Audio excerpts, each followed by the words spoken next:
오늘까지 장마가 무려 49일 동안 이어지면서 최장 장마 기록이 세워졌습니다. 네, 취재 기자와 함께 장마 전망 살펴보겠습니다. 문화생활과학부 김진두 기자 나와 있습니다. 어서 오세요. 네, 어서 안녕하세요. 오십시오. 네.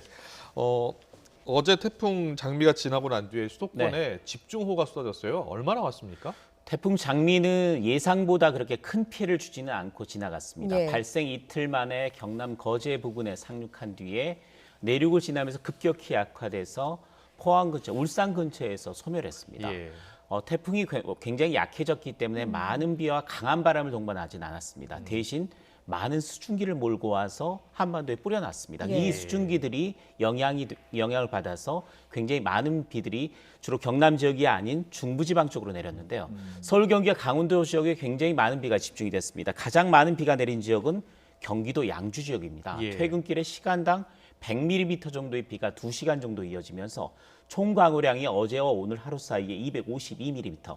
그런데 예. 이게 대부분 어젯밤에 집중된 양이라고 보시면 됩니다. 예. 그리고 서울시에도 굉장히 많은 비가 내렸는데요. 성동구, 동대문구에 190mm, 180mm 정도의 비가 내렸고요. 예. 연천과 남양주에도 150mm가 넘는 많은 비가 이 장미가 몰고 온 수증기의 영향으로 쏟아졌습니다. 예. 상당히 많은 양의 비인데 워낙 비가 집중적으로 많이 내렸던 기간이다 보니까 네. 저 비의 양이 좀 평범하게 느껴지는 게 굉장히 안타까운 상황입니다. 그렇죠. 보통 예. 이틀 정도면은 이 정도 굉장히 많은 양인데 최근 장마 기간 동안에 비가 잇따를 때 이틀 사이에 400mm 넘는 지역이 많았거든요. 예. 또 사흘 동안에 700mm가 넘는 비가 내린 적도 있었기 때문에 굉장히 많은 비가 내렸음에도 불구하고 그 사이에 워낙 많은 비가 내린 지역이 많아서 그다지 많게 안 느껴지는 것도 굉장히 아이러니한 일입니다. 예. 네. 장마는 어떻습니까? 이제 잠시 소강 상태에 드는 겁니까? 오늘 내일 장마 잠시 쉬어갑니다. 약간 마음은 좀 내려놓으셔도 되겠는데요. 다만 오늘 밤에 좀 주의해야 될 지역이 있습니다. 예. 남해안 지역, 경남 남해안 지역으로 고기압이 수축하고 약간 따뜻한 공기가 유입이 되면서 네. 남해안 지역으로 좀 강한 비구름들이 형성이 되고 있고요. 예. 제주도 지역에도 좀 빗줄기가 굵어지고 있습니다. 다만 지난번 그 부산 지역에 피해가 있을 정도로 그렇게 강력한 비로는 발달하고 있지는 않습니다만은 이 비구름들의 발달이 어떻게 될지 모르기 때문에 오늘 밤까지는 경남 남해안 지역 쪽에서는 좀 주의를 기울이셔야 됩니다. 네, 경남 하지만 남해안. 오늘 밤 그 지역만 지나가면 예. 오늘 밤부터 내일까지는 북태평양 고기압이 일시적으로 확장을 합니다. 따라서 비가 내릴 가능성 상당히 낮고요. 대신 무더위가 찾아옵니다. 예. 내일 서울은 열대야가 나타날 거고요. 또 낮 기온도 30도까지 오릅니다. 남부지방은 낮 기온이 34도까지 치솟을 것으로 보여서 내일은 오랜만에 여름다운 날씨가 나타날 것으로 보입니다. 앞서 말씀을 해주실 때 장마가 잠깐 쉬어간다 이렇게 표현을 해주셨는데 지금만 해도 오늘로서 벌써 49일째니까 관측사상 가장 긴 장마잖아요. 근데 계속 그렇습니다. 장마가 이어지는 거라고요. 아직까지 진행 중입니다. 예. 오늘까지 49일째입니다. 그러니까 서울 같은 경우에는 장마가 시작된 게 6월 24일이었습니다. 중부지방이 6월 24일이었는데 오늘이 8월 11일, 딱 49일째 장마가 이어졌습니다. 그런데 이전에 관측사상 가장 긴 장마가 2013년에 나타났는데요. 이때도 6월 17일에 장마가 시작돼서 8월 4일에 끝났습니다. 이때도 49일이었습니다. 예. 오늘이 같은 기록입니다. 그런데 네. 내일도 장마는 이어지고 있습니다. 날씨는 잠깐 갠다고 하더라도 장마 끝난 것은 아니기 때문에 내일은 사상 처음으로 50일째가 되고요. 네. 기상청 예보대로 하면 16일까지 장마가 이어집니다. 그럼 16일까지 이어진 뒤 장마가 끝난다고 하면 올여름은 기상 관측일에 가장 긴 54일 장마가 되는 겁니다. 예. 그리고 가장 늦게 끝난 장마가 기존 기록이 8월 10일이었습니다. 그런데 올해는 벌써 8월 11일까지 이어지고 있기 때문에 가장 긴 장마에 가장 늦게 끝나는 장마 두 가지 기록을 동시에 세우게 됐습니다. 예. 네, 일단 기상청은 8월 16일까지 그러니까 그렇죠. 최장 기간 54일 정도 기록할 것으로 보고 있는데 이번에 내린 장마비의 특징이 이제 집중호우를 동반하지 않습니까? 그렇습니다. 그래서 내일 모레부터 시작될 또 장마비가 집중호우로 내리지 않을까 걱정입니다. 지금 가장 궁금한 점이 그겁니다. 우선 내일까지는 큰 비는 없습니다. 북태평양 고기압 확장하는 동안에는 큰 비는 없는데 모레부터는 고기압 세력이 조금 수축을 합니다. 그래서 그 경계가 어디에 걸리냐면 서울, 경기, 강원도 지역으로 걸립니다. 네. 따라서 서울, 경기와 강원도 지역을 중심으로 비가 계속해서 왔다 그쳤다를 반복할 가능성이 있고요. 하지만 가장 강하게 비가 내릴 가능성이 높은 시기는 현재는 주말로 보여집니다. 네. 주말쯤에는 다시 동서로 길게 비구름들이 발달하면서 들어오겠는데 그때 서울, 경기의 강원도가 주 무대가 될 가능성이 높습니다.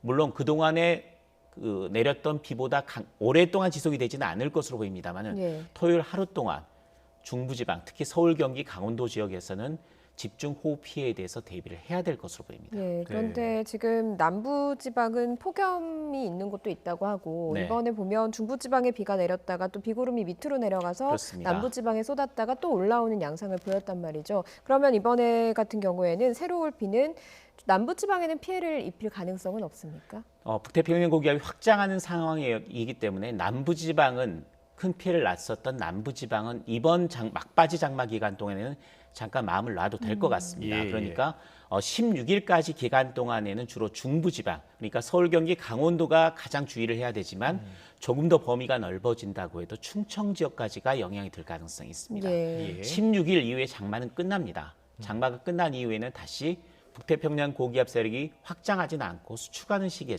접어듭니다. 예. 이때는 대체적으로 무더운 날씨가 많지만 일주일에 한 차례나 두 차례 정도는 지역적인 호우 가능성은 남아 있습니다. 네. 그게 중부가 될 수도 있고요, 남부가 될 수도 있습니다. 그러니까 장마가 끝난 이후 다음 정도쯤에는 한 차례나 두 차례 정도의 집중호우 가능성이 있다. 국지성 호우 가능성은 있고 그게 예.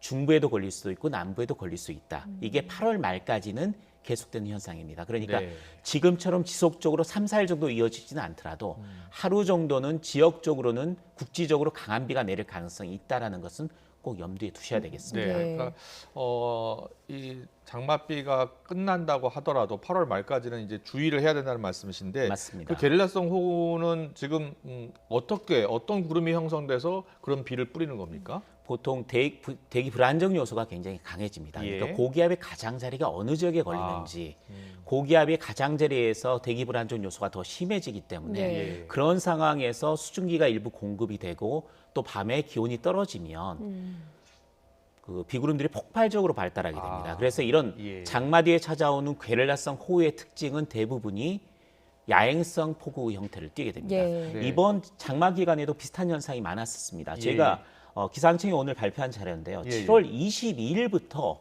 본격적으로 게릴라성 호우, 그러니까 지역을 옮겨다니면서 내리는 비가 시작이 됐습니다. 네. 7월 22일에는 경남 합천 지리산 쪽에 하루 강우량이 150mm 이상인 지역만 지금 점으로 표시한 겁니다. 예. 22일은 경남 합천 지리산이었습니다. 23일에는 충남 태안과 울산, 부산 해운대 지역이었습니다. 예. 기억하실 겁니다. 예. 해운대 지역에 굉장히 많은 비가 내리면서 지하 예. 그 주차장이 물에 찬 그때입니다. 예. 아, 예, 예. 그렇죠. 그리고 24일이 영동 지방에 비가 내렸는데 향로병에 하루 만에 460mm 비가 내렸습니다. 예. 산간 지역에 300~400mm의 폭우가 쏟아졌고요. 7월 25일 하루 뒤에는 역시 강원도 지역에 내렸는데 미시령에 330mm. 그러니까 강원도 산간 지역에는 24일, 25일에 700mm 안팎의 비가 내린 겁니다. 네, 이건 뭐 어느 지역을 가리지 않고 지금 예. 곳곳에서 그렇습니다. 집중호우를 옮겨갔고요. 뿌리고 있는 모습이네요. 그다음에 예. 그 남해안 쪽으로 내려와서 예. 전남 영광에도 190mm 정도의 비가 내렸고 예. 네. 그 위에 그래픽도 계속해서 예, 준비가 보여주시죠. 되면 예. 좋겠는데요.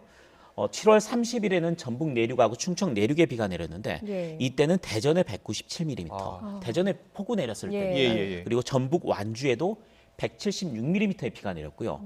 그다음에 이틀 정도 좀 쉬었다가 8월 2일에 다시 비가 내리기 시작했습니다. 네네. 이때 충주에 310mm, 예. 안성에 216mm가 내리면서 예. 홍수주의보가 본격적으로 내려지기 시작한 예, 거였습니다. 예. 예. 그리고 8월 3일에는 가평에 246mm, 천안에 234mm 정도의 비가 내리는 등 경기도 쪽으로 다시 비구름들이 올라간 상태가 보여졌고요. 예. 8월 7일 이때는 대부분이 전라도와 경남 서부 내륙 이때가 남부지방에 집중호우가 쏟아진 때였습니다. 예. 광주가 313mm의 비가 내렸고요. 구례에도 295mm. 역시 8월 7일부터 8월 8일까지는 주로 남부지방에 많은 비가 집중이 되면서 예. 큰 피해가 났고 이때 섬진강이 넘쳤습니다. 아, 그랬군요. 예. 이제 8월 말까지 이런 집중호우가 계속될 것으로 좀 보고 있는 거군요. 지금처럼 연속적으로 이어지진 않겠습니다. 그러니까 일주일에 한 차례 정도 또는 많다면 두 차례 정도인데 네. 같은 지역이 반복되지는 않을 것으로 보이고 예. 한 번은 중부지방에 내린다면 한 번 정도 남부지방에 내리는 이런 형태로 지역을 옮겨가면서 내리겠지만 네. 지금보다는 빈도가 낮아질 거라는 얘기. 그럼 8월 말 이후 9월은 그럼 어떻게 전망을 9월 하세요? 상순까지는 예. 북태평양 고기에 수축을 하면서 가을 장마가 이어지는 때입니다. 예. 수축하면서도 상승할 때와 북상할 때와 똑같이 연변에서 계속해서 많은 비가 내리는 때가 가을 장마라고 부릅니다. 그래서 예. 9월 상순 정도까지는 이런 국지적인 호우 가능성은 남아 있고 예. 9월 중순으로 넘어가면 국지성 호우 가능성은 낮아집니다. 예, 올 여름은 정말 비를 잊지 못하는 한 해가 될 것 같다는 그렇습니다. 생각이 드는데요. 일단 9월 되면 또 태풍이 좀 영향을 미치는 때 아닙니까? 태풍이 태풍 많이 정도는 올라오죠. 어떻습니까? 지금 예. 슈퍼컴퓨터가 예측한 모델을 보면 7월 20일, 22일 정도까지는 태풍 걱정은 없습니다. 그러니까 국지적인 강한 비가 한두 차례 정도는 더 있을 가능성, 장마 이후에도 있지만은 태풍이 올라올 가능성은 없는데요. 그런데 아주 무서운 예측을 좀 내놓긴 합니다. 왜냐하면 먼 남쪽 중국 그 남부 쪽 홍콩 근처 쪽에서 계속해서 태풍이 만들어지는 모습을 모사를 하고 있습니다. 예. 따라서 태풍이 만들어지는데 동시에 만들어지는 형태가 되고 예. 그렇게 될 경우는 서로 태풍이 영향을 주고받으면서 어느 방향으로 튈지를 모릅니다. 네. 따라서 7월 하순 그러니까 8월 하순? 8월 말 정도쯤 예. 그리고 9월 초까지는 이제는 태풍에 대한 대비가 필요한. 자, 그런 시기입니다. 정리를 해보면 8월 22일까지는 일단 태풍 걱정 없습니다. 태풍 걱정 없는데 그 이후로는 한 개가 형성될지 두 개가 형성될지 아직 모르는 상황이다. 근데 이게 같이 올라오거나 어떤 피해를 줄 수 있는 상황이다. 뭐 같이 올라온다고 하더라도 우리나라에 영향을 주는 태풍은 하나 정도일 텐데요. 예. 문제는 그 가능한 시기는 8월 말 정도쯤 그리고 9월 초까지가 제일 위험한 시기이기 때문에 그때쯤에 하나 정도의 태풍은 더 우리나라에 영향을 줄 가능성이 있습니다. 예. 네, 어떻게 김윤우 기자가 이제 기상 쪽으로 많은 취재를 하셨으니까